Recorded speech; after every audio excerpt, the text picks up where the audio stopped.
जब लग गुरु मिले न सांचा, तब लग गुरु करो 10 पांचा।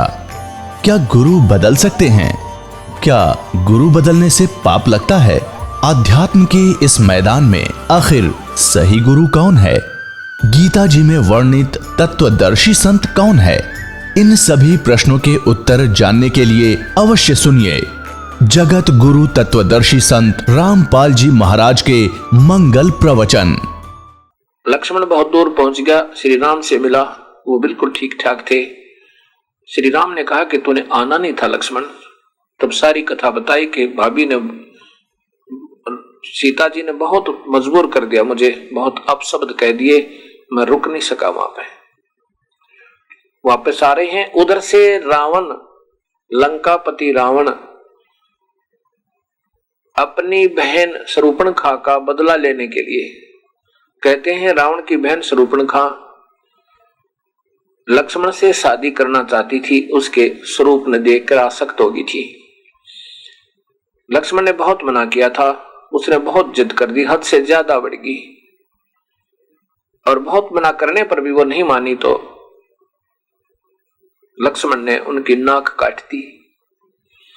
वो फिर रावण के पास गई थी, रावण से सब कहानी बताई, तो रावण ने उस प्रतिशोध को लेने के लिए ये सब रचना रची।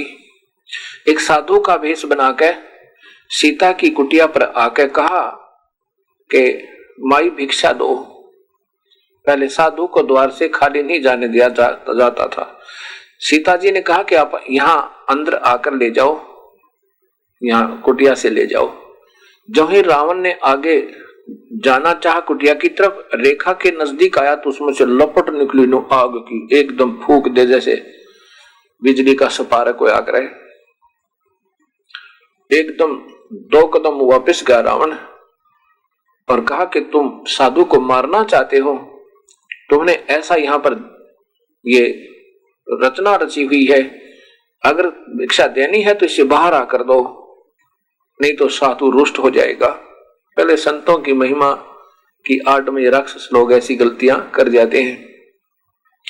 सीता जी ने सोचा साधु महात्मा है, के फर्क पड़े, और लेकर आटा और उस रेखा को पार करके उसकी झोली में डालने लगी। तभी यहां से बाजू पकड़ के और अपने पीछे लटका लिया और लेकर आकाश मार्ग से उड़ के और जाके अपने 9 लखा कैद में बंद कर दिया। वहां बहुत यातनाएं दी। जब श्री राम और लक्ष्मण वापस आए तो सीता नहीं थी। बहुत बुरी तरह रोते हैं, इधर उधर डकराते हैं, वृक्षों से पूछते हैं रो रो के। उसी समय ऊपर से शिव और पार्वती देख रहे हैं। शिव और पार्वती देख रहे हैं और भगवान शिव श्री राम को ऐसे प्रणाम कर रहे हैं ऊपर से ही। पार्वती अर्थात सती जी ने कहा कि आप किसको प्रणाम कर रहे हो? कि ये त्रिलोकीनाथ विष्णु अवतार ये दशरथ पुत्र श्री रामचंद्र जी हैं। तो सती जी ने कहा अर्थात पार्वती समझो, पार्वती तो बाद में बनी थी लेकिन फिर भी उसी से, क्योंकि आज पार्वती जी की महिमा गाई जाती है। पार्वती ने कहा कि ये भगवान थोड़ा ही हो सके, तो राजा दशरथ का पुत्र है। शिव ने कहा कि मैं जानता हूं इसकी महिमा को, तू नहीं जानती, ये प्रभु है, ये श्री हरि ही आए हुए हैं। पार्वती ने कहा कि भगवान है तो रो क्यों रहे हैं कि इनकी पत्नी को किसी ने उठा लिया। अब यहां विचार करना भक्तात्माओं, ये दास जो बताना चाहता है इन कथाओं को फिर सुना के, कि इस काल के हाथ में सबकी बुद्धि है। ये कहता जब चाहे मैं ज्ञान प्रदान कर देता हूं, जब चाहे ज्ञान को हर लेता हूं, और जब चाहे इनकी बुद्धि को ऑन कर दूं, जब चाहे मैं ऑफ कर दूं, क्योंकि उसके पास रिमोट है। तो यहां श्री राम की बुद्धि ऑफ कर दी कि उसको मालूम नहीं कि सीता को कौन उठा ले गया। अब यहां क्या कहते थे हमारे जो अज्ञानी गुरु थे पहले, वो कहते थे लीला कर रहे थे, वो तो सब जानी जान थे, सब मालूम था, पर लीला कर रहे थे। या के लीला इसलिए लीला कर रहे थे कि 33 करोड़ देवताओं को रावण ने अपनी कैद में बंद कर रखा था, उनको छुटवाना था ना, इसलिए सीता का अपहरण करवाया। चलो वो बात तो हम मान लेंगे। अब ठीक है, भगवान ने कोई लीला करनी थी कि देवताओं को छुटवाने के लिए कोई बहाना बनाना था, बना लिया, सीता उठ गई। और इससे बड़ा बहाना के होगा। और उसी समय फिर दुनिया से पूछने की क्या लीला थी, पत्नी उठ जाए फिर लीला करे। उसी समय लेकर सेना और दबोचते गर्दन रावण की, पता तो था ही, जानी जानते तो फिर ये लीला की आवश्यकता नहीं थी। और तो लीला मान सके, यहाँ लीला नहीं थी, क्योंकि काल इनको नचा रहा है और ये हिस्ट्री पहले ही लिखी हुई है काल ने। क्योंकि जब गौतम ऋषि ने की पत्नी के पास इंद्र दुष्कर्म करने के लिए गया था, जब गौतम ऋषि ने अपने आंखों देख लिया था उनको, तो श्राप दे दिया था अपनी पत्नी अहिल्या को, कहा था कि तू पत्थर की होगी। अहिल्या ने कहा था, भगवान, हे पतिदेव, हे ऋषिवर, मेरा दोष नहीं है, ये राक्षस इंद्र, ये दुष्ट आत्मा आपका स्वरूप बना करके मेरे पास आया था और मैं पहचान नहीं सकी, मेरा कोई दोष नहीं है। आप तो अंतर्यामी हैं, आप देख सकते हो, मेरा कोई दोष नहीं था, मुझे क्षमा कर दो। इंद्र को श्राप दे दिया था गौतम जी ने कि तुम्हारे 1000 स्त्री की योनियां हो जाएंगी सारे शरीर पर, और अपनी पत्नी को गुस्से में श्राप दे दिया, तू पत्थर की होगी। तब उसने बहुत विनय की थी अहिल्या ने कि मेरे को कुछ रहम कर दो, मेरा अक्षमा कर दो, मेरा अपराध नहीं था। तब गौतम ऋषि ने कहा कि देखो, वचन जो गया मेरे से कहा गया ये वापस नहीं हो सकता, कुछ राहत दे दो। अहिल्या ने कहा और कहा, पूछा कि मेरी कब मुक्ति होगी, मैं पत्थर की बनी हुई हूं, बनूंगी तो फिर उसके बाद कब मैं वापस आपके पास आऊंगी। गौतम ऋषि ने कहा कि त्रेता युग में विष्णु भगवान स्वयं श्री रामचंद्र पुत्र श्री दशरथ बनकर जाएंगे अयोध्या में, उनको वनवास होगा और वहां सीता की तलाश में होंगे। उस समय तेरे ऊपर वो खड़ाऊ झाड़ेंगे और उन खड़ाओं के झाड़ते ही उनकी रज चरण रज से तो फिर देवांगना बनकर मेरे पास आएगी। मैंने कहा, हे ऋषिवर, अब सतयुग और फिर द्वापर आएगा और फिर त्रेता, हे दाता दया करो, कुछ कंसेशन कर दो, ये त्रेता युग द्वापर से प्रथम हो जाए। तब गौतम ऋषि ने रहम कर दिया और कहा कि ठीक है, पर से पहले त्रेता युग होगा। ये भी काल ने पहले ही रचना रची हुई थी सारा कुछ, कि ऐसे गौतम श्राप देगा, फिर उसको भी ऐसे ही मैंने इससे करवाना है। ये काल की कठपुतलियां जितने भी ऋषि हैं, महर्षि हैं, जो काल तक ब्रह्म तक की साधना कर रहे हैं, और उसने आशीर्वाद दे दिया कि त्रेता युग द्वापर से प्रथम आएगा। ऐसा ही हुआ और वो आपके सामने है कि वही सतयुग में बताई हुई ज्यों की त्यों कहानी और वही हुई। इससे सिद्ध होता है कि ये तो हिस्ट्री, ये कहानी सटोरी पहले ही काल ने लिख रखी थी।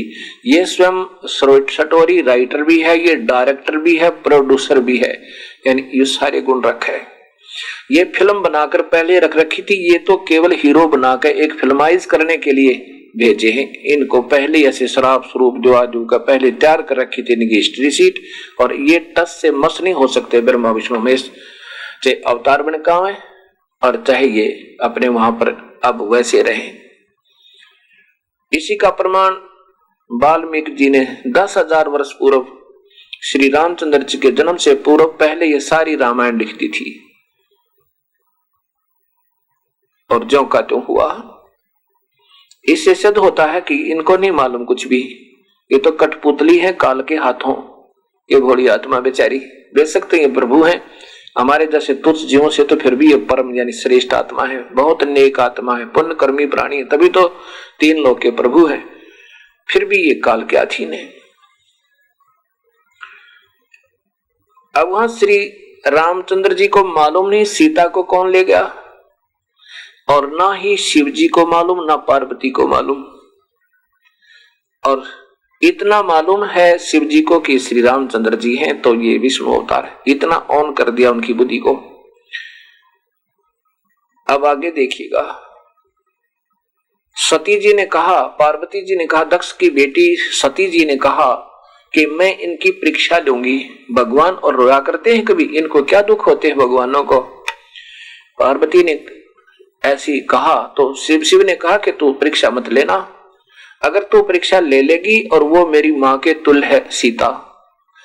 सती जी ने कहा कि मैं सीता रूप बनाकर जाऊंगी, यदि मुझे पहचान लेंगे तो मैं मान जाऊंगी कि ये भगवान है। अगर मैं पहचान में नहीं आई, मुझे सीता ही मानेंगे तो ये कहे कि भगवान। शिव जी ने कहा, शिव भगवान ने कहा कि सती जी ऐसा ना करना, यदि तू ऐसा कर लेगी तो मेरे काम की नहीं रहेगी, क्योंकि श्री राम अर्थात विष्णु मेरे बड़े भाई हैं और सीता जी वही लक्ष्मी बन आई हुई है, और बड़े भाई की पत्नी मां के तुल्य होती है। यदि तूने सीता रूप बना लिया तो मेरे लिए पत्नी रूप में स्वीकार्य नहीं होगी। पार्वती जी ने कहा, सती जी ने कहा कि ठीक है, को नहीं लूंगी परीक्षा। तो ऐसे ही मौका लगा के जब भगवान शिव अपना घूमने गए बाहर, पीछे से सीता रूप बनाया, श्री राम के सामने पहुंच के खड़ी होगी और राम जी रो रहे थे, डकरा रहे थे। जब सामने सीता रूप में सती जी खड़ी थी तो श्री रामचंद्र जी ने कहा, हे दक्ष पुत्री माया, आज अकेली कैसे, भगवान शिव को क्यों नहीं लाए। शर्मिंदा होगी और कहा कि आप वास्तव में प्रभु हो, भगवान शिव ठीक ही आपको प्रणाम कर रहे थे, आप तो वास्तव में परमात्मा हो। वापस आ गई। अब वो अगर शिव को मालूम होता या पार्वती जी को, सती जी को मालूम होता तो बता देते हुए कि वो तो लंका का राजा रावण ले गया उठा के। इनकी भी बुद्धि नहीं काम करने देता ये काल, ऐसा बांध रखा सबको ये ब्रह्म।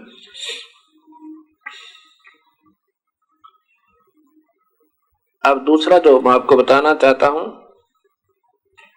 कि सीता का अपहरण हो चुका था, उधर से सीता की तलाश थी। भगवान प्रभु पूर्ण परमात्मा कबीर साहब जब मुनिंद्र रूप में आए हुए थे तो श्रीलंका में पहुंचे। श्रीलंका में एक चंद्र विजय नाम का एक भाट था, चंद्र विजय नाम का, उसकी पत्नी का नाम करमवती था। चंद्र विजय भाट और करमवती लंकापति रावण के घर पे, भाट तो जाता था रावण के दरबार में उनकी बड़ाई गाने के लिए, उनको चुटकुले सुनाने के लिए, रिक्रिएशन मनोरंजन कराने के लिए। और करमवती चंद्र विजय की पत्नी मंदोदरी रानी, रावण की रानी मंदोदरी के पास जाती थी, उसको ऐसे गंदी गंदी अश्लील कथाएं सुनाया करती थी, चुटकुले सुनाया करती थी, ऐसे उसको प्रसन्न रखती थी। एक दिन कबीर परमेश्वर श्रीलंका में पहुंचे और चंद्र विजय भाट अपने द्वार के सामने घर पे खड़ा था। कबीर साहब उनके द्वार के सामने एक वृक्ष के नीचे बैठ गए। अब दयालु और श्रद्धालु भक्तात्मा हुआ करते थे, उन्होंने जाकर देखा कि साधु नजर आते हैं, प्रणाम किया, चरण लिए। किसने? चंद्र विजय ने, कबीर परमेश्वर के जो मुनिंद्र रूप में आए हुए थे, और कहा भगवान भोजन पाओ, भोजन तैयार है। साहब ने कहा भी ऐसे भोजन हम नहीं पाते, आप कोई भक्ति करते हो? अखा जी मैं भक्ति करता हूं, मैंने उपदेश लिया हुआ, गुरुदेव बनाए हुए हैं। पहले कोई भी व्यक्ति किसी भी जाति मजहब से था, मजहब तो था ही नहीं, तो सभी शास्त्र अनुकूल साधना किया करते थे, सबके गुरुदेव हुआ करते थे। वो गुरु लोग सदभक्ति जितना उनको ज्ञान था ब्रह्म तक की साधना ओम नाम से प्रारंभ किया करते थे, अन्य नहीं उलझाया करते थे। सीधा सा भक्ति है, अपना ओम नाम का जाप, अगर ब्रह्म तक की साधना करनी है, गुरु बनावे, गुरु आदेश में रहे, काम करे और भक्ति करे। नाम उठत नाम बैठत नाम सोत जागवे, नाम खाते नाम पीते नाम से लागवे। सीधी सी बात है, ना मेडिटेशन ना तप करना ना को, ये तो एक्स्ट्रा जो बेनिफिट फिजूल का चाहते हैं वो लोग, वो मुक्ति नहीं चाहते, वो करते हैं ये पाखंड, मेडिटेशन, ध्यान लगाओ, मेडिटेशन। ये संतों के काम होते हैं। ऐसा करना हो तो मेडिटेशन से प्रभु मिला तो हमारा नंबर कदे भी ना। 88,000 वर्ष मेडिटेशन करके चले गए वो महापुरुष। ये तो सीधा मार्ग है, ये तो उलझाने के लिए काल ने करवा रखा उनसे। कबीर साहब ने कहा कि जो तुम साधना ब्रह्म तक की कर रहे हो ठीक है, वैसे तो आपकी साधना यहां तक तो सही है। जैसे ही आपने मैट्रिक कर ली तो आगे बीए के लिए आगे क्लासेज में जाना होगा, वो गुरु भी बदलने होंगे। और जो साधना तुम कर रहे हो ये काल तक की है, ये काल की साधना जीव को कभी मुक्त नहीं होने दे। ये तो अमृत के स्थान पर जहर समझो। चंद्र विजय को बड़ा झटका लगा। चंद्र विजय को काफी समझाया, काफी सारी सृष्टि रचना सुनाई और उससे वो बहुत प्रभावित हुआ। कहने लगा प्रभु फिर क्या करूं कि नाम ले भाई, मैं रोटी जब खाऊंगा जब तुम हमारा उपदेश ले लोगे, अन्यथा मैं आन उपासना करने वाले व्यक्ति के घर का अन्न नहीं खाया करता। चंद्र विजय को वो कहानी समझ में आ गई, क्योंकि पिछले संस्कार तगड़े थे, भक्ति युक्त प्राणी था। उपदेश ले लिया और साहेब ने भोजन पाया। साहेब चले गए। कुछ दिनों के बाद फिर आए। अब उसने चंद्र विजय ने अपनी पत्नी कर्मवती से कहा कि हम जो साधना करें ये पूर्ण नहीं है और मुझे परमात्मा स्वयं आकर मिले समझो। और उन्होंने सारी कहानी बताई और वो फिर आएंगे कह के गए हैं। उन्होंने कहा था तब तक अपने परिवार को तैयार कर लेना। कबीर साहब दोबारा आए तो 16 के 15 और परिवार के सदस्य थे। 15 के 15 ने, यानी कर्मवती ने, उसकी पत्नी ने, बच्चों ने, बच्चों की पत्नियों ने, लड़के ने, लड़कियों ने, सबने उपदेश ले लिया। 16 सदस्य थे और खूब वो कथाएं साहब 1-2 दिन रुके, सब कथाएं सुनाई प्रभु की। अपनी ही महिमा आप पे गई, आप पे आरती, आप पे साजे, आप पे किंगर, आप पे बाजे, आप पे झाल झांझनकारा, आप नचे अब देखने हारा। कहे कबीर ऐसी आरती गाऊं, आप पा मध्य आप सुनाऊं। ये सब कथाएं सुनाने लगे, सब कहानियां सुनाई। तुम कैसे थे, वहां रहा करते थे, सतलोक में तुम मेरे बच्चे हो, यहाँ तुम इस काल के फंस गए बेटा, तुम फिर चलो मेरे लोक में, तुम सभी मेरी आत्मा हो। जितने भी पृथ्वी पर 21 ब्रह्मांडों में जितने प्राणी आज कष्ट पा रहे हो। अब कर्मवती बहुत बड़ी प्रभावित हुई। वो जो कथा सतगुरु सुनाया करते थे वो पूरी याद होगी। अब पहले तो कर्मवती उस मंदोदरी रानी को ये ऊट पटांग बकवाद सुनाया कर राजी कराया करती, प्रसन्न करती थी। फिर उसके बाद मंदोदरी को वो कथा सुनाने लगी उस परमेश्वर परम पिता की। और मंदोदरी बहुत भाग्यवान आत्मा थी। एक एक बात का ऐसा असर हुआ और बहुत प्रभावित हुई। मंदोदरी ने कहा कि कर्मवती तो वो कर्मवती नहीं, अब तेरे में तो बहुत चेंजमेंट, बहुत बदलाव आ गया, बहुत परिवर्तन हो गया, तू तो सारी तो बदल गई। इतनी बढ़िया बात, और ये हृदय को आकर्षित करने वाली, आत्मा को खींचने वाली कथा तू लाई कहां थे, ये तेरी सोच तक हो रहा। तब उसने बताया रानी हमारे घर पर हमारे भगवान आते हैं, प्रभु आते हैं, हमारे गुरुदेव आते हैं और वो ये कथा सुनाते हैं। रानी अगर आप सुन लोगी ना, आप तो बहुत पुण्यात्मा हो, आप तो देखते उनके दर्शन मात्र से ही आकर्षित होकर उनके चरणों में गिर जाओगी। इतने प्रेमी प्यारी आत्मा परमात्मा समझो हमारे कुल मालिक है। वो काल के जाल से में छुड़वाने आए हैं। मंदोदरी ने कहा कि कर्मवती अब के जब तेरे गुरुजी आवे तो मेरे पास लाना। अब कर्मवती एक नौकरानी उस मंदोदरी की ये भी नहीं कह सकती कि मैं नहीं कहूंगी। कहा कि जैसा आपका हुक्म महारानी, कह दूंगी दाताते। परंतु ऐसा कहा कि संतों को आदेश नहीं दिया जाता, उनको बुला नहीं जाता, स्वयं ही जाना चाहिए। यदि वो आ भी जाए, प्रथम तो आया नहीं करते संत, आ भी जाएंगे तो आपको आशीर्वाद ना देंगे तो फिर भी व्यर्थ जीवन होगा। मंदोदरी बहुत पुण्यकर्मी प्राणी थी, आत्मा थी। एक के इशारे में समझ गई। कहा कर्मवती मत बुलाना, मत संदेशा देना, जब वो आवे महापुरुष मुझे बता देना। मैं अपने आप मौका निकाल के, जब ये दारू पी शराब पी कर गिर जाएगा यो रावण और माफ आ जाऊंगी। कर्मवती ने बताया कि आज गुरुदेव आ गए हैं मंदोदरी, और समय लगे तो दर्शन कर लेना। मंदोदरी ने निकाल कर समय और पहुंच गई एक आदि अपनी दासी बांदी को साथ लेके। उनसे कहा कि किसी को नहीं बताना है। कबीर साहब से जब मुनिंदर जी तक कि कबीर साहब मैं साथ कहूंगा, क्योंकि वही परमेश्वर कबीर देव ही मुनिंदर नाम से आए हुए थे। जब सुनी उस परमेश्वर के मुख से वो चर्चा सत्संग की, पूर्ण परमात्मा की कथा फिर सुनी, सृष्टि रचना, गदगद होगी मंदोदरी और चरणों में गिर गई। कहा प्रभु इस दासी पर भी दया करो। कबीर साहब ने कहा वे ठीक है बेटी नाम ले ले। तो मंदोदरी ने कहा कि मालिक मेरे पति नहीं मानते, वो तो बहुत शराब पीते हैं, मांस भी खाते हैं। कबीर साहब ने कहा बेटा ये 2 दिन का संपर्क है पति और पत्नी का, ठीक है, ये अपना पिछला संस्कार पूरा करो। मान जाता है तो समझाने की पूरी चेष्टा करो, क्योंकि आपका और उसका एक आजीवन संबंध है। उसको मनाने की पूरी चेष्टा करो, ये सत्य कथाएं सुनाओ उसको, और हो सके वो मान जावे। मंदोदरी नाम ले लिया, खूब डट कर भजन करे और फिर अपने देवर विभीषण से कहा कि विभीषण भगवान आए हैं, पूर्ण परमात्मा आए हुए हैं, उपदेश ले ले। विभीषण जो है वो बहुत धार्मिक व्यक्ति का था, मांस मिट्टी शराब कभी नहीं खाता पीता था। बाकी सभी रावण के भाई और पुत्र और सब मांसाहारी और शराबी व्यक्ति थे। विभीषण कभी नहीं मांस मिट्टी खाता था, ना शराब पीता था। विभीषण ने भी अपनी भाभी मंदोदरी के कहने से पूर्ण परमात्मा कबीर साहब का उपदेश ले लिया, मुनिंदर जी से नाम उपदेश प्राप्त किया। अब दोनों के दोनों बहुत ही श्रद्धा के साथ गुणगान उस परमेश्वर के रोज नाम जाप करें। एक दिन मंदोदरी ने कबीर साहब से कहा, मुनिंदर जी से कहा कि हे दाता मेरी एक अर्ज है आपसे, आपके बिना मेरे दुख का निवारण कोई कर नहीं सकता। कबीर साहब ने कहा बोलो। मुनिंदर जी ने कहा बोलो बेटी क्या बात है।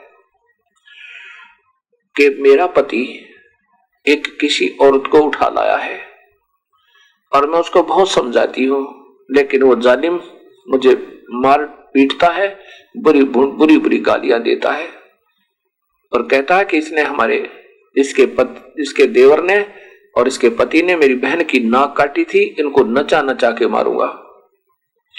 तब कबीर साहब ने कहा बेटी इसको समझा दे, वो आम व्यक्ति नहीं है जिसकी पत्नी उठा लाया है, इसके तो औले दिन लग गए, इसके तो कुदिन आ गए, विनाश नजदीक है इसका। ये त्रिलोकी नाथ है, स्वयं विष्णु आए हैं। यदि ये अपना जीवन को संभाल लेगा, मान जाएगा तेरी बात और नाम ले लेगा मेरे तें, तो इसके प्रारब्ध को मैं चेंज कर सकता हूं और सीता को वापस देना होगा। मंदोदरी ने कहा कि आप उपदेश ले लो और ये इस सीता को वापस दे दो, ये त्रिलोकी नाथ है। तो मंदोदरी के ऊपर बहुत नाराज हो गया रावण, कई गालियां सुनाई कि तू क्या समझती है बदमाश, क्या मैं उन 2 मांसाहारी मस्करों से डर जाऊंगा? शिकार करते फिर वो 2 लौंडे, मेरे पास 1.25 लाख, 1 लाख मेरे पुत्र, 1.25 लाख रिश्तेदार, कुंभकर्ण से भाई हैं, और मैं रावण पूर्ण शक्तिशाली, और साथ में तो क्या मुझे क्या समझाती है नादान, उसको उनको मजा चखाऊंगा मैं। मंदोदरी ने बहुत समझाया लेकिन नहीं माना। कबीर साहब ने से आकर के मुनिंदर जी से मंदोदरी ने कहा कि प्रभु मेरी नहीं मान रही है, मुझे तो बहुत बुरा कह रहे हैं, आप कृपा बख्श दो मालिक। एक बार मेरी प्रार्थना से एक बार आप अगर जाओगे तो मान जाएगा आपकी। मंदोदरी की प्रार्थना पे मुनिंदर जी अर्थात कबीर साहब रावण के द्वार पर पहुंचे, जहां पर राज दरबार लगा हुआ था। दरबार में जाकर के कबीर साहब ने कहा उन पहरेदारों से कि मैं रावण से मिलना चाहता हूं। पहरेदार कहने लगे हम बाहर का संदेशा अंदर नहीं दे सकते, हमारे यहां से कलम गर्दन कलम कर दे, वो सुनता नहीं किसी की, बड़ा क्रोधी राजा है, और अंदर का संदेशा बाहर दे सकते हैं। अब कबीर साहब वहां से अंतर्ध्यान हुए और जहां रावण बैठा था ऊंची सेज पर, वहां दरबार लगा था पूरा, वहां जाकर के प्रकट हो गए। जब रावण ने देखा कि ये कौन आ रहा है दरवाजे की तरफ से व्यक्ति, अननोन व्यक्ति, तब उसने पूछा तू कौन है, कहां से आया है, कैसे आ गया, और बुलाओ पहरेदारों को। उन द्वारपालों ने कैसे आने दिया इसको, बुलाओ उनको। तब मुनिंदर जी अर्थात कबीर साहब ने कहा कि रावण, मैं तेरा हित चिंतक हूं और तेरे से दो बात करने आया हूं।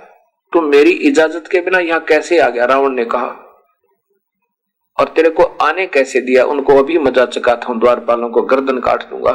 तब मुनिंदर अर्थात कबीर साहब ने कहा कि तुम्हारे द्वारपालों का कोई दोष नहीं, उन्होंने मुझे अंदर आने से रोका था और मैं वहां से अंतर्ध्यान हुआ और यहां प्रकट हो गया। ऐसे साहब एक बार अंतर्ध्यान हुए रावण के सामने और फिर दृष्टि गोचर हो गई कि ऐसे मैं वहां से उनके सामने से अंतर्ध्यान होकर यहां प्रकट हो गया। उन्होंने नहीं देखा मुझे अंदर आते हुए, वो निर्दोष है। कबीर साहब ने सोचा ये राक्षस उनको मार डालेगा। तो रावण ने कहा कि तू फिर आ कैसे गया, मैं तेरे से कुछ बात करने आया हूं। रावण ने कहा क्या बात करना चाहता, बोल तू। परमेश्वर ने कहा कि तू इस सीता को वापस दे दे, तेरी मौत है। और पर नारी को अपहरण करना इससे बड़ा जुल्म नहीं होता। मैं आपसे प्रार्थना करने आया हूं, तो इसको वापस दे दे। रावण ने कहा कि पहले तो मैं तुझे मजा चखाता हूं, पीछे मुझे शिक्षा देना। निकाल कर तलवार और कबीर साहब के ऊपर इतना गुस्से से, क्योंकि एक नंबर का योद्धा जो 100 मटके दारू पीवर 100 जोटों का भैंसों का मांस एक बार खावे, उसमें कितनी शक्ति होगी विचार करना। और कबीर साहब ने एक सींक, ये जो बुहारी झाड़ू होता है और जो खेतों से लाई हुई एक पतली पतली सींक होती है, उस सींक को साथ लिए हुआ था। सींक एक छोटी सी पतली सी होती है, लंबी, इतनी सारी लंबी, तो उसको ऐसे डाल दिया उसकी तलवार के सामने और ऐसे 70 बार वार किए उस रावण ने। क्रोध माक है, आंखें लाल करके रावण की तलवार, एक तलवार कितना मोटा वृक्ष हो आर पार कर दे। और उस समय ऐसी आवाज आवे सींक के, ऐसी लगे जैसे लोहे के थंब का लगती है, खंबे का, कटाकट कटाकट, निशान भी नहीं हुआ उस सींक के, लेकिन बुद्धि भ्रष्ट के फिर भी समझ में नहीं आई। पसीनम पसीना का 70 वार करना, पसीने आगे रावण के, और सींक नो की नो। कबीर साहब ने कहा कि देखा ये तेरी निशान भी नहीं है तेरी तलवारों का, और मान जा मेरी बात, नहीं रोएगा इन दिनों को याद करके। कबीर साहब, रावण ने देखा कि मर नहीं रहा, अब मारूं कैसे। कहा कि मैं तेरी बात नहीं मानना, तू एक बार कहे चाहे 1,00,000 बार कहे। यूं कहकर सिंहासन पर बैठ गया और पसीने पहुंचा छे। कबीर साहब बोला ठीक है, मर कुएं में पड़ गए, न मानता था। एकदम अंतर्ध्यान हुए, अंतर्ध्यान होके और अपना आके मंदोदरी से कहा बेटी उसकी बुद्धि भ्रष्ट होली, ये पाप आत्मा नहीं माने। फिर मंदोदरी ने समझाया, मंदोदरी को गालियां देवे कि तू क्या समझती है, मैंने शिव की भक्ति की है, वो विष्णु होगा तो पड़ा रहेगा, और ये जंगल में घूमने वाला विष्णु हो सके। मैंने भगवान शिव की पूजा की है और 10 बार यहाँ से गर्दन काट के समर्पण कर रखा है, और भगवान शिव मेरे ऊपर प्रसन्न है। उन्होंने मुझे ठाठ कर रखे हैं, कितनी सोने की लंका दे रखी है, मेरे इतने योद्धा भाई बहन पुत्र हैं, सब कुछ। तो उन 2 मस्करों से मुझे डराती है, पड़ी रहे बोल वाली।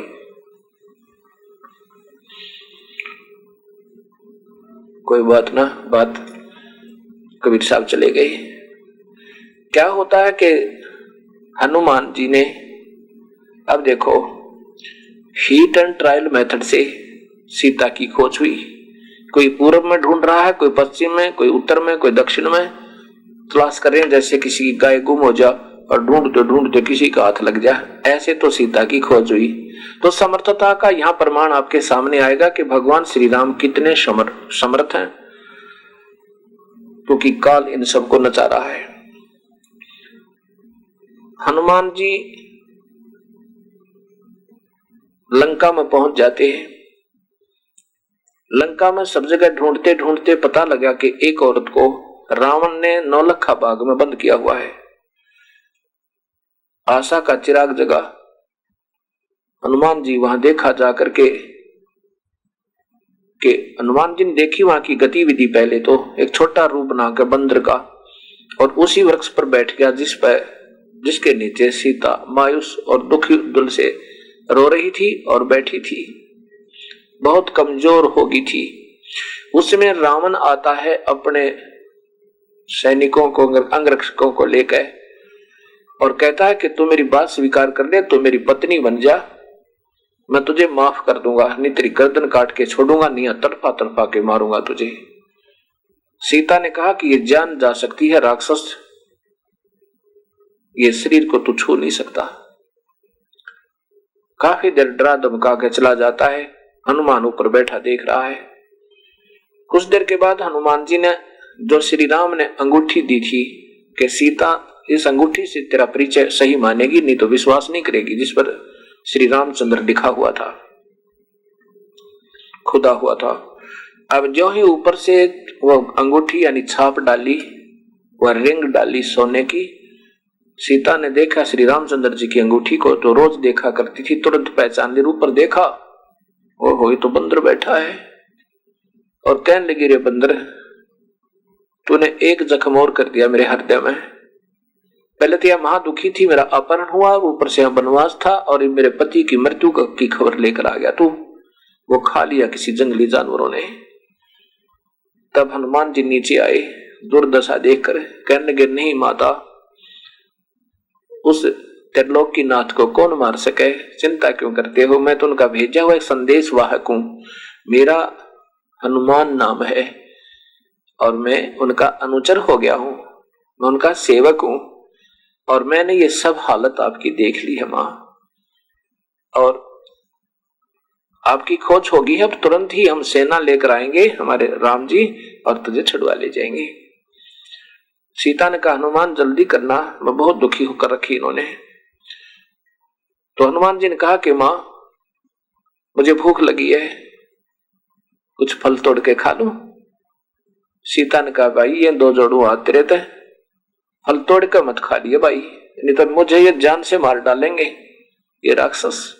बेटा भाई कोई नीचे गिरा हुआ ना, नीचे गिर गया हो, पड़ा हो टूट के अपने आप, तो फल खा लेना, नहीं तो मेरा ब्योत नहीं तुझे भोजन भी कराने का, मेरी हिम्मत नहीं है इनको कुछ कह दूं, और तो फल तोड़ के खा लिया ना, मेरे को कोड़े मार लगाएंगे ये।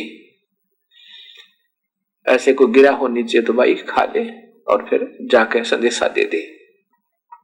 हनुमान जी ने देखा कि देख राक्षस ने क्या हाल कर रखा, एक औरत के साथ ऐसा जुल्म, क्या वो नर मनुष्य होते हैं, वो योद्धा होते हैं जो औरतों को तंग करें, राक्षस। तो हनुमान जी का गुस्सा उठा, पहले तो खूब तोड़ तोड़ कर फल खाए, कि थोड़ी खुराक थी को 5-4 मन में तो ऊंचा क्या होगा, 1-2 क्विंटल खाए तोड़ तोड़ के, और फिर उन वृक्षों को पकड़ के और जड़ से उखाड़े और समुद्र में फेंक दे, तोड़ गिरा सारा बाग नो हला हला के। अब रखवाले पकड़ना, उनका एक मुक्का धरती में गट जावे, जमीन में जा सा उसका एक मारे चार पड़े, एक का गदा ठोके 4 मरे, ऐसे वहां तहलका मचा दिया। यह लंबी कथा सबको मालूम है, ज्यादा ना लंबा करके मैं इतना कहना चाहता हूं। फिर सीता से कहा कि मां मैं अब जा रहा हूं। सीता जी ने अपना कंगन, हाथ का कंगन दिया, सोने का बना हुआ एक, और कहा कि हनुमान जी ये कंगन ले जा भाई, इस कंगन के बिना भगवान श्री राम विश्वास नहीं करेंगे कि मेरी तलाश होगी है, क्योंकि वो बहुत दुखी है, उनका विश्वास उठ चुका है। ऐसे ही हनुमान जी वहां से कंगन लेकर वापस छलांग लगाई, और एक सुबह एक पहाड़ी के ऊपर आकर वहां उतरा। वहां देखा एक निर्मल सरोवर है पहाड़ के बीच में, वहां सोचा स्नान कर लूं, साथ में समुद्र है। उस निर्मल जल सरोवर में स्नान करने के लिए उस कंगन को एक पत्थर पे रख दिया और कपड़े उतार के वहां स्नान करने लग गया। उधर से एक बंदर आया, उस बंदर ने उस कंगन को उठाया, और श्री हनुमान जी की दृष्टि उस कंगन पर ऐसे थी जैसे सर्प की मणि पर होती है जब वो ओस तरने जाता है।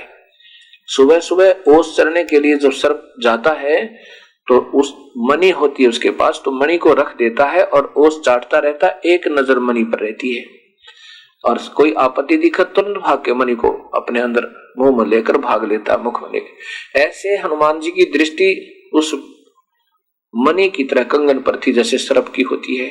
इतने में एक बंदर आया और दृष्टि हनुमान जी की थी ही, जो ही वो उठाकर भागा तो हनुमान जी ने सोचा कहीं ये कमबख्त समुद्र में ना डाल दे। वैसे तो मैं इसको जाने नहीं दूंगा चाहे कितना भाग ले, पर यह मजबूरी हो जाएगी, जब समुद्र में डाल दिया तो मेरी सारी मेहनत विफल जाएगी। हनुमान जी पीछे भागा, इतने में वो बंदर एक आश्रम में प्रवेश किया बंदर ने, और देखते ही देखते एक मटके में, अच्छा ऊंचा मटका रखा था, उसमें कंगन डालकर आगे भाग गया। हनुमान जी ने राहत की सांस ली, चलो ठीक है मटके में है उठा लूंगा। अब आगे देखा कि ऋषि बैठे हैं मुनिंदर नाम के, तो मटके में झांक कर देखा हनुमान जी ने, उस मटके में ऐसे ऐसे कंगन अनेकों पड़े थे। उठाकर देख रहा है, विचलित हो गया कि ये तो सारे एक जैसे ही हैं, ना जाने वो ओरिजिनल कौन सा है, बड़ा असमंजस में हो गया कि तो बात बिगड़ गई। ऋषि के पास गया, ऋषिवर मैं हनुमान हूं, पवन पुत्र हनुमान हूं और श्री राम का दास हूं, श्री रामचंद्र जी का, और ऋषि जी सीता जी की खोज हो गई है। मुनिंदर जी कहने लगे कौन हनुमान, कौन सा हनुमान, कौन सा राम, कौन सा सीता, बता तो मुझे। तो हनुमान जी कहने लगे ऋषि जी आप कौन सी दुनिया में रहते हो, सारे जंगल में सबको मालूम है कि सीता का अपहरण हो गया। श्री राम की पत्नी अर्थात त्रिलोक की नाथ श्री राम की पत्नी सीता जी का अपहरण हो गया था, उसकी तलाश में करके आया हूं। तो मनिंदर जी ने पूछा मैं यही पूछना चाहता हूं कि कौन से नंबर का राम है ये श्री राम दशरथ पुत्र।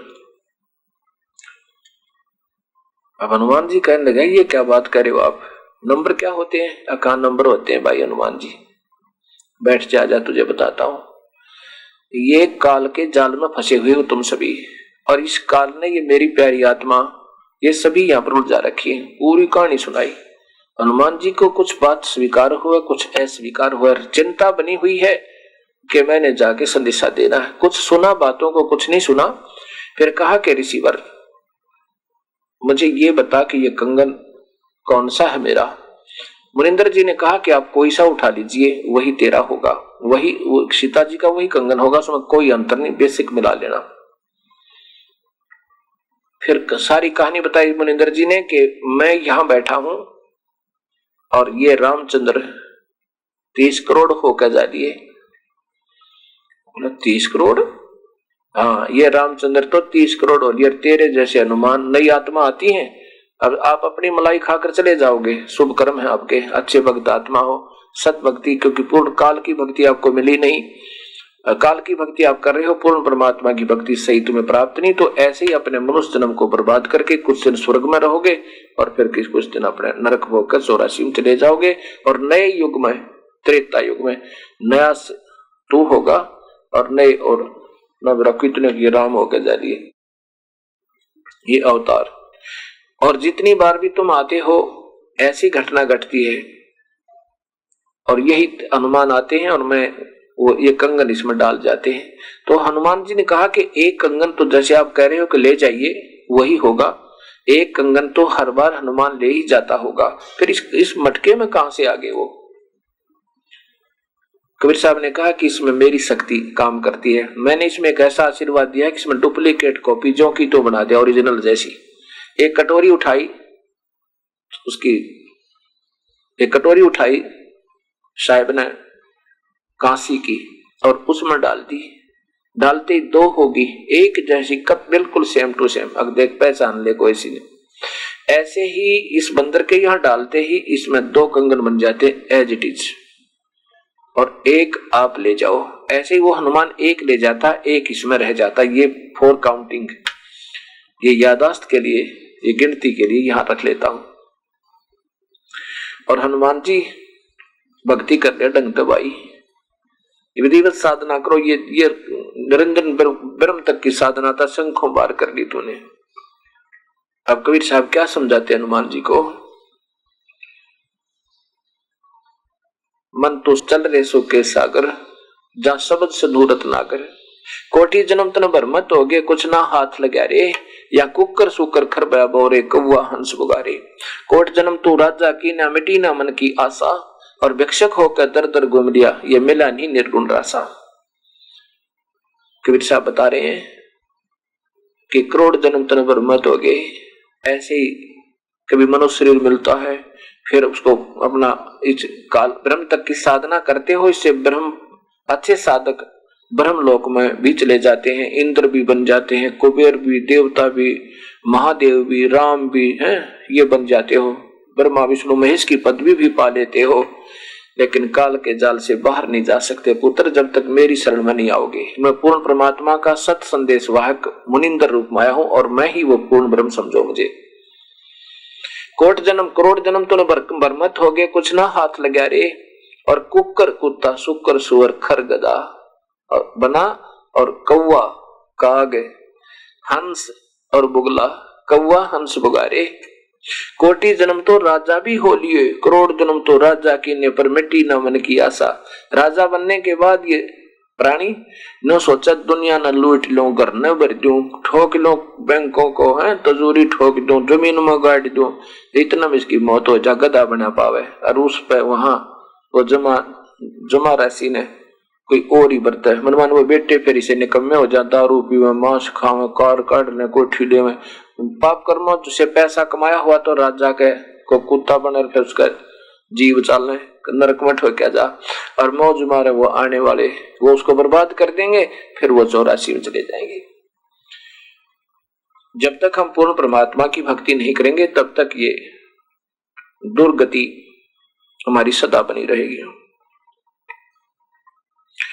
इंद्र कुबेर इसकी पदवी ब्रह्मा वरुण धर्मराया, और विष्णुनाथ के पुर को जा दिया तो फिर उल्टाए आया।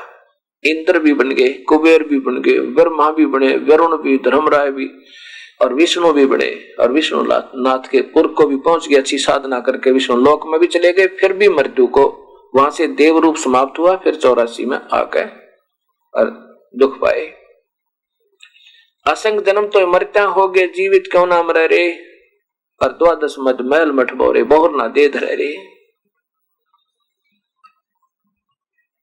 दोजक भी सभी ते देखे, राजपाट के रसिया, और तरलोकी से तरपत ना ही यौवन भोगी खसिया। अच्छे अच्छे साधक भी रहे हो तुम, सुबह रोटी मांग ले, श्याम ने भी वही खाई बासी बुसी, और बैठ कर भजन किया, ओम नाम का जाप भी किया। उससे क्या हुआ कि कभी ब्रह्मा बन गए, कभी विष्णु बन गए, शिव बन गए, इंद्र कुबेर देवता बन गए, महर्षि स्वर्ग में भी चले गए, महास्वर्ग में भी चले गए, अपनी पुण्य कमाइयों को खाकर फिर नरक में गए, नरक के बाद 84 में भी आ गए। ये तुम्हारा कर्म नहीं समाप्त हुआ, ये चक्कर समाप्त नहीं हुआ जब तक मेरी बताई हुई सत साधना नहीं करोगे। दोजक बहिष्ठ, दोजक कहते हैं नरक को, बहिष्ठ कहते हैं स्वर्ग को, ये उर्दू का शब्द है। ये भी तूने खूब देखे, यानी अच्छी साधना की तो स्वर्ग चले गए, और पाप कर्म यहाँ पर बराबर होते हैं। उन पाप कर्मों का प्रतिफल भी भोगे ही कटेगा, जब तक पूर्ण परमात्मा की सत भक्ति नहीं मिलेगी। तो दोनों कर्म ही भोगने होंगे, जैसे कर्म करेगा वो भोगने ही होंगे। और कबीर साहब पाप कर्मों को काट देते हैं, इनमें परम शक्ति है। जैसे खेती में खरपतवार हो जाता है, एक ऐसी दवाई डाली जाती है कि वो खरपतवार को समाप्त कर देती है, खेती प्रफुल्लित हो जाती है। और बाकी पहले अन्य जो साधना आप कर रहे हो, उन संतों से, उन भगवानों से आपके पाप कर्म रूपी व खरपतवार नहीं समाप्त हो सकता। फिर बताया कि सतगुरु मिले तो इच्छा मेटे, पद मिल पदे समाना, और चल हंसा उस लोक पठाऊं जो आज अमर स्थाना। कबीर साहब कहते हैं कि चल तुझे वहां ले चलो हनुमान, जहां पर कभी मृत्यु ना हुए। कहते हैं सतगुरु मिले तो इच्छा मेटे, कोई संत मिले पूरा तो ये इच्छा खत्म करे, यहाँ के 21 ब्रह्मांड का कुछ भी नहीं चाहे। और जो कमाई की हमने ओम नाम की, अन्य जो साधना धर्म कर रहे हैं, वो सारे इस काल को सौंप दे कि मुझे आपका यहाँ का कुछ नहीं चाहिए, हमारा पीछा छोड़ो। और अगर मान ले आपको ऊपर के 2 मंत्र और नहीं मिले तो ऐसा नहीं हो सकता। ये प्रतिफल आपको ओम नाम के जापते प्रभु प्राप्ति नहीं है, वेदों वर्णित विधि से प्रभु प्राप्ति नहीं है, यह गहनादित है, लेकिन इसकी कमाई करनी पड़ेगी। अगर ऊपर चलना है तो ओम नाम का जाप करें सरेगा, वो पूरे गुरु तलेक है, उससे जो ऊपर की कमाई सत्व तीनों मंत्र देने वाला हो। और फिर ओम नाम की कमाई का हम यहाँ का कोई प्रतिफल नहीं लेंगे, इसका ऋण उतर जाएगा। और फिर परब्रह्म का एक मंत्र है, उसके लोक से हमने बाहर निकला, उसका टैक्स देना, उसकी भी वो दूसरे मंत्र ओम के साथ एक मंत्र और लगकर सतनाम बनता है, वो कमाई इसको दे देंगे परब्रह्म को। और तीसरा मंत्र जो होगा वो सारनाम, उसकी कमाई हम अपने सतलोक जाएंगे उसके आधार पर। तो यहां कहते हैं कि सतगुरु मिले तो इच्छा मिटे पद्मल पदे समाना, और चल हंसा उस लोक पठाऊं जो आदम स्थाना। कि चल हंसा, हे हंसा आत्मा, चल तुझे वहां ले चलूं जहां कभी नहीं मरते। यहाँ ते 21 ब्रह्मांड का भी विनाश होगा, ब्रह्मा विष्णु महेश भी मृत्यु का होंगे, अनुमान तेरी तो औकात क्या है। और फिर बताया कि सतगुरु मिले, पूर्ण संत मिल जाते, यहाँ की सब इच्छाओं को समाप्त कर देगा। ना हमने देवता बनना, ना या राष्ट्रपति बनना, ना प्रधानमंत्री बनना, हमने तो अपनी भक्ति करके पीछा छुटवाना। और ना ही इंद्र कुबेर बनना, ना ब्रह्मा विष्णु महेश की पदवी चाहिए हमने। इंद्र दा राज काग दा बिष्टा, ना भोगा इंद्राणी नू, हमने यहाँ की कोई इच्छा नहीं चाहिए। ऐसे जब संत मिलेंगे तो यहाँ की सब इच्छाओं को समाप्त कर देंगे। सतगुरु मिले तो इच्छा मिटे पद्मल पदे समाना, चल हंसा उस लोक उठाऊं जो आदि उम्र स्थाना। जो गीता में लिखा है कि वो शाश्वत स्थान, उस परमात्मा की भक्ति कर लो और उसकी भक्ति से तुम शाश्वत स्थान अर्थात सतलोक को प्राप्त हो जाएंगे, अमर स्थान जो कभी विनाश में नहीं आता। 4 मुक्ति जहां चंपी करती माया हो रही दासी, और दास गरीब अभय पद पर से मिले राम विनाशी। कबीर गरीबदास जी की वाणी में कबीर साहब बता रहे हैं कि गरीबदास जी बता रहे हैं कि कबीर साहब ऐसे समझाया करते थे। क्या बताते हैं कि 4 मुक्ति, जो यहाँ की चौथी मुक्ति है, वहां तो उन अंशों को जो सतलोक पहुंच गए उनके चरणों में तो ये मुफ्त में रहती है, उनसे भी अच्छी सुविधा वहां पर है। 4 मुक्ति जहां चंपी करती माया हो रही दासी, और दास गरीब अभय पद पर से मिले राम अविनाशी।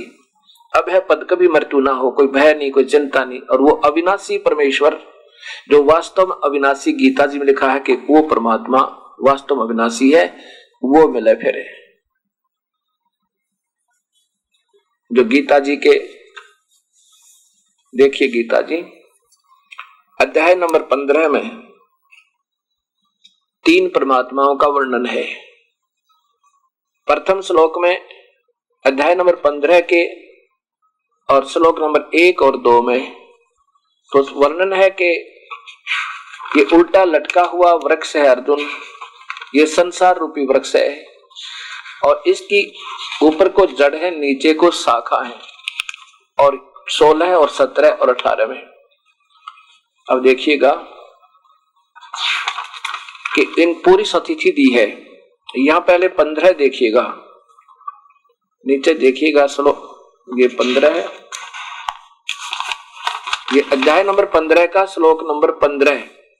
ये काल अपनी सतिथि तो बताता है कि मैं सर्व प्राणियों के हृदय में अंतर्यामी रूप से सतित हूं तथा मुझसे समर्थी ज्ञान और अपोहन होता है, और सब वेदों द्वारा मैं ही वेद जानने योग्य हूं, वेदांत का करता हूं और वेदों को जानने वाला मैं ही हूं।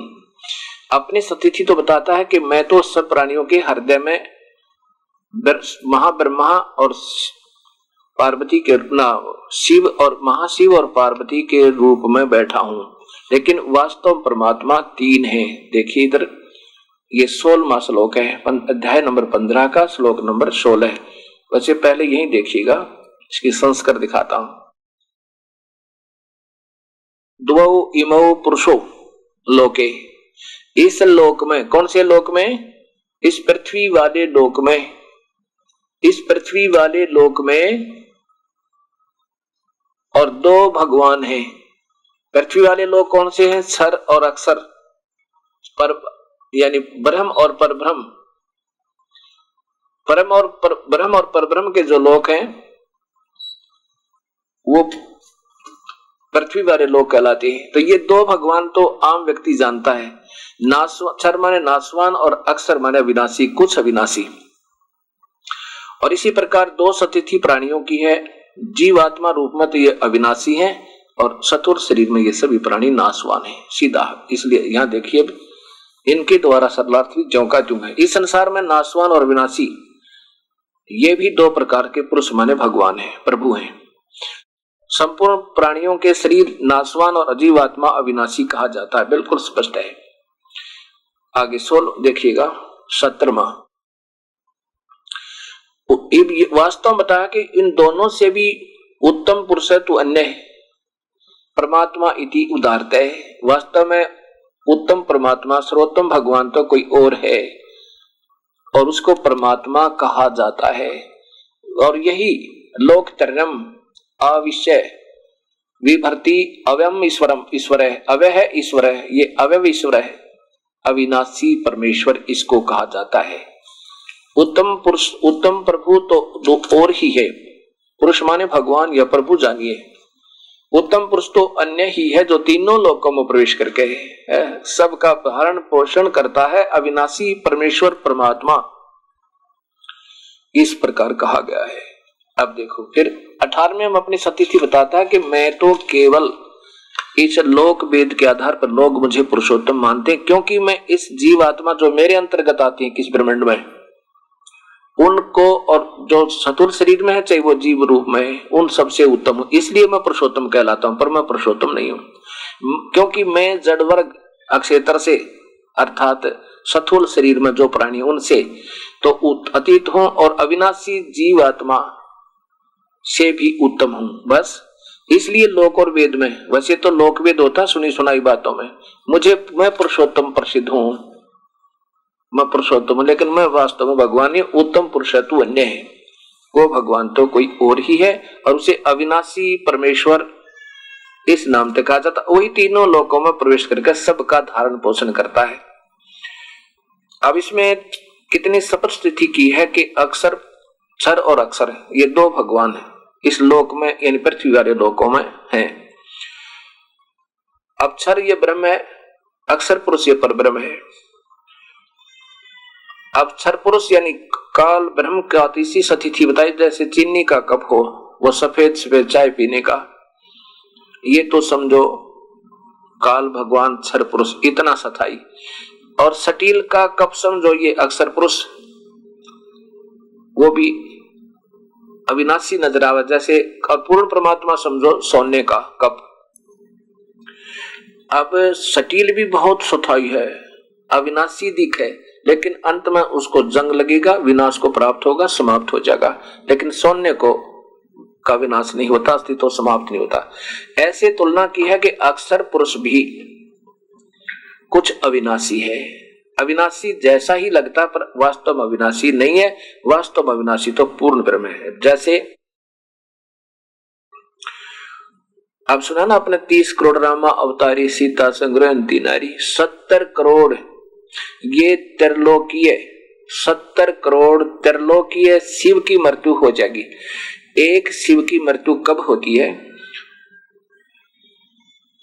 ब्रह्मा, 7 ब्रह्मा की मृत्यु के बाद एक विष्णु की मृत्यु होती है और 7 विष्णु के मृत्यु के उपरांत एक शिव की, त्रिलोकीय शिव की जो काल के पुत्र है, उस शिव की मृत्यु होती है। अब हिसाब लगाना।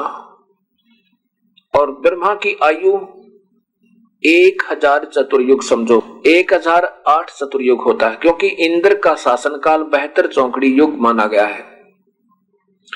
और ब्रह्मा के एक दिन में ऐसे 14 इंद्र अपना शासन पूरा कर जाते हैं, इसलिए 14 गुना में 72, 1008 वैसे वास्तव में 1008 चतुर्युग का ब्रह्मा का एक दिन और 1008 चतुर्युग की रात्रि।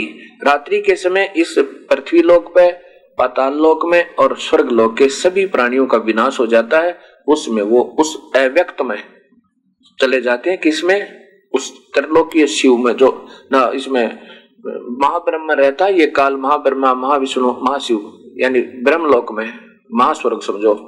उस ब्रह्मलोक में ये काल स्वयं 3 रूपों में रहता है। तो उस ऊपर वाले शिव में वो समा जाती हैं। उसमें फिर इतनी ही रात्रि ब्रह्मा की जब पूरी होती है, फिर दिन प्रारंभ होता है, तो फिर ये ऐसे फिर शुरू हो जाती है। अब इसको अप्रोक्सीमेटली अंदाजा सा लगा के 1000 चतुर्युग का कह दिया। तो ऐसा ही इतनी ही रात्रि, तो 2000 चतुर्युग की ब्रह्मा का दिन रात बन गया, और 30 दिन का महीना 60,000 चतुर्युग की ब्रह्मा की का एक महीना बना, 60,000 चतुर्युग का। और ऐसे 12 महीनों का एक वर्ष 7,20,000 लेकर चलते हैं हम। और फिर 100 से गुना करो ब्रह्मा की 100 वर्ष की आयु, ये एक वर्ष हुआ 7,20,000 चतुर्युग का ब्रह्मा का। और 100 से गुना कर दो, 7,20,00,000 चतुर्युग ब्रह्मा की कुल आयु बनी। इसको 7 तक गुना करो, इतनी तो विष्णु की। और विष्णु जी वाली आयु को 7 से गुना करो तो एक त्रिलोकीय शिव की मृत्यु होगी। ऐसे 70,000 जो त्रिलोकीय शिव की जब मृत्यु हो जाती है, उसमें एक यही काल लीला किए हुए है, एक ब्रह्मांड में महाब्रह्मा, महाविष्णु, महाशिव रूप में। तो वैसे ही वहां इतने ही ब्रह्मा, ऐसे ही विष्णु, ऐसे शिव। तो वो उसमें जो वहां शिव रूप में ये काल है ब्रह्मलोक में, उसकी मृत्यु होती है अपनी लीला करता शरीर त्यागने की वो। अब समझो, अब 70,000 त्रिलोकीय शिव की मृत्यु के बाद एक ब्रह्मलोकीय शिव रूप में जो स्वयं काल रहता है, उसकी मृत्यु होती एक ब्रह्मांड में। अब ऐसे ऐसे त्रिलोकीय 1,000 शिव मर जाएंगे। त्रिलोकीय 1,000 ना, त्रिलोकीय क्या, ये अक्षमा करना, ब्रह्मलोकीय 1,000 जब शिव मर जाएंगे, उस समय 7 करोड़ शिव मर जाएंगे। तो उस समय एक शिव जो मरेगा, 1,000 जब शिव मर जाएंगे तो एक शिव मरेगा, क्षमा करना, त्रिलोकीय एक शिव मरेगा, तो एक युग हो गया यो। किसका? परब्रह्म का, जिसको मैं अविनाशी बताना चाहता हूं कि अविनाशी इतना अविनाशी है वो। फिर समझना, 70,000 त्रिलोकीय शिव की मृत्यु के उपरांत ब्रह्मलोकीय जो काल स्वयं रहता उस लोक शिव लोक में रूप में, उसकी मृत्यु होगी 70,000 यहाँ के मरने के बाद। तो वो एक युग हो गया परब्रह्म का, एक युग हो गया परब्रह्म का, अक्षर पुरुष का। ऐसे 1,000 जब ये ब्रह्मलोकीय शिव मर जाएंगे, 1,000 युग हो गए अक्षर पुरुष के। तो 1,000 जब त्रिलोकीय ब्रह्मलोकीय शिव मर जाएंगे, तो समझो जो काल है 21 ब्रह्मांड का मालिक है, वो अपने अन्य रूप हर ब्रह्मांड में महाब्रह्मा, महाविष्णु, महाशिव में रखता है। तो उस 21 ब्रह्मांड का कुल मालिक जो वास्तव में काल है, उसकी अपनी मृत्यु होगी। अब यहां पर संशय आता है आपको कि त्रिलोक में, ब्रह्मलोक में जब वो रहता है तो वो मर जाता है, तो फिर कहां रह गया काल? नहीं, ये एक सिद्धि होती है, ये संतों के पास भी होती है। जैसे गरीबदास जी ने छुडानी में शरीर छोड़ दिया था 61 वर्ष की आयु में, और वहां उनका अंतिम संस्कार कर दिया। फिर वही शरीर सहारनपुर यूपी में, और वहां 35 वर्ष फिर रहे उसी रूप में, वहां भी फिर शरीर छोड़ दिया। और फिर अन्य स्थानों पर गिनती नहीं कहां का रहे वो, फिर उसी और रूप बना लिया, वो स्वयं प्रकट हो जाते हैं। ऐसे वो अन्य काफी रूप भी बनाए जा सकते हैं। एक सिद्धि होती है, एक सिद्धि वो चोलेदार है। तो मेरा कहने का भाव ये है कि मैं बताना चाहता हूं कि ये इतना अविनाशी है। 1000 ब्रह्मलोकीय शिव की मृत्यु के बाद ये काल के 21 ब्रह्मांडों का विनाश होगा। उस समय 1000 युग होंगे पर ब्रह्म के, अक्षर पुरुष के 1000 युग के बाद इस तरलोकीय 21 ब्रह्मंडीय काल का 21 ब्रह्मांड का विनाश होगा। ये काल के सर्वलोक और स्वयं काल की भी मृत्यु होगी। और इतने ही युगों के बाद ये फिर दोबारा फिर रची जाएगी। उस समय ये सभी प्राणी उस परब्रह्म के लोक में रख दिए जाएंगे।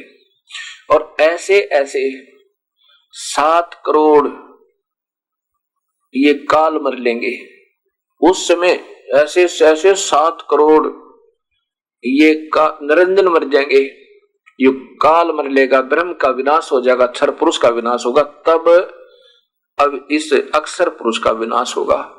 अब देखो विनाश तो होगा, लेकिन ये इससे इतना स्थायी है, ये भी काफी लंबी चौड़ी उम्र रखता है, फिर भी इसको नाशवान अक्षर पुरुष का है। अब ये बात विचार करनी होगी। ये काल भी स्वयं महाप्रलय करता है। ये हर लोक में, हर ब्रह्मांड में भी महाप्रलय करता है। और ये 5 बार अपने एक जीवन में 1000 परब्रह्म के चतुर्युग के दौरान ये 5 बार इन 20 ब्रह्मांडों का विनाश कर देता है।